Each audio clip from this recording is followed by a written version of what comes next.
সালাম আলাইকুম রহমতুল্লাহ। ওয়ালাইকুম আসসালাম রহমতুল্লাহ বরকাত।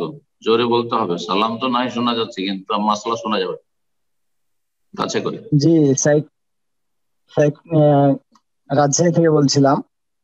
বলেন।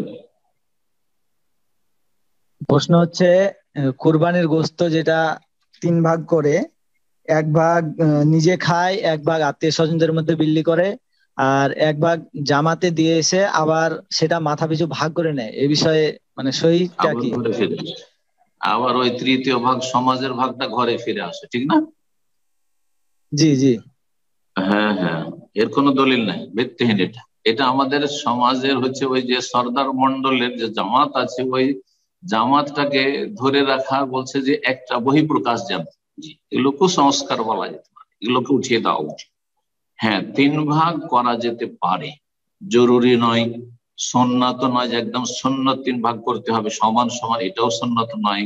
বরং কম বেশি করার পূর্ণ অধিকার রয়েছে। যেই ভাগটাই বেশি খরচের প্রয়োজন, বেশি ব্যয় করা হবে, সেই ভাগটা বেশি করবে। কিন্তু তিন শ্রেণীর মানুষ খাবে, এটা স্বীকৃত। আল্লাহ বলছে ফাকুলু মিনহা ওয়া তা'মুল বাইসাল ফাকির। আল্লাহ বলছে ফাকুলু মিনহা ওয়া তা'মুল কানে ওয়াল মুতার। তোমরা নিজেরা খাও এবং অসহায় দরিদ্রদেরকে খাওয়াও। দ্বিতীয় আয়াতে আল্লাহ বলছেন, দুটোই আয়াত সূরা হজে রয়েছে, তোমরা নিজেরা খাও এবং যে আল কানে চক্ষু লজ্জায় চাইবে না অথবা চাইতে যাবে না, চাওয়ার প্রয়োজন নেই, তাকেও খাও, মানে সচ্ছলদেরকে খাও। অথবা চক্ষু লজ্জায় চাই না তাকে খাও। অল মুতার, আর যে চাইতে আসে অথবা অভাবী তাকেও খাও। তিন শ্রেণীর মানুষ হচ্ছে নিজেরা খাবেন, আর আত্মীয় স্বজন অথবা বন্ধু বান্ধব মহল তাদেরকে খাওয়াবেন। আর আরেকটা শ্রেণী হচ্ছে যাদের বেশি খাওয়ানোর প্রয়োজন, যাদের কোরবানি হয়নি অথবা যারা আর্থিক দিক থেকে অভাবী, কোরবানি দিতে পারেনি আর্থিক সংকটের কারণে, কৃপণতার কারণে নয়, তাদেরকেও খাওয়াবেন।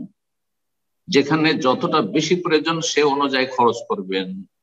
যদি দেখা যায় যে এবছরে বন্যা হয়েছে আর বন্যাতে গ্রামের অধিকাংশ লোকই কোরবানি করতে পারেনি, তাহলে সিংহভাগ দান করে দিন মানুষকে, গরিবদেরকে দান করে দিন। আমার গ্রামে গরিবের সংখ্যা বেশি, তাহলে বেশিটাই দান করে দিন। দেখা যাচ্ছে যে সৌদি আরবের কোরবানি করে কাকে দেবো খুঁজে পাওয়া যায় না, সিংহভাগ খেয়ে নিলেন, কোনো অসুবিধা নেই। অথবা ফ্রেন্ড সার্কেল, বন্ধু বান্ধব, আত্মীয় স্বজন খুবই বেশি, আমার বংশ অনেক বড়, তো তাদেরকে বেশিটা খাওয়িয়ে দিতে হচ্ছে, তাও কোনো অসুবিধা নেই।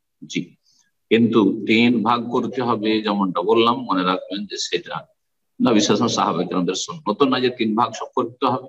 আবার তিন ভাগ করে অতিরিক্ত কুসংস্কার হচ্ছে যে এক ভাগ বাড়িতে রাখলো, এক ভাগ গরিব মিসকিনকে দিল বা কাউকে খাওয়াইলো, নিজে বিতরণ করলো, আর এক ভাগ সমাজে জমা করে চলে আসলো সর্দার মন্ডলকে আমানত, যে এটা তোমরা এখন ভাগ করো। তো ওরা করবে কি, এখন বাড়ি প্রতি ভাগ করা শুরু করলো। দেখা গেল যার বাড়িতে যত বেশি সদস্য, ওই ধনী লোকটা, মহাজন লোকটা বেশি পেয়ে গেল, আর গরিবের বাড়ি যেহেতু একজন এতিম আছে অথবা একটা বিধবা আছে, ও অতটাই 250 100 1 কেজির বেশি পেল না, হয়তো না, এগুলো না জায়েজ কাজ, এসব না জায়েজ কাজ।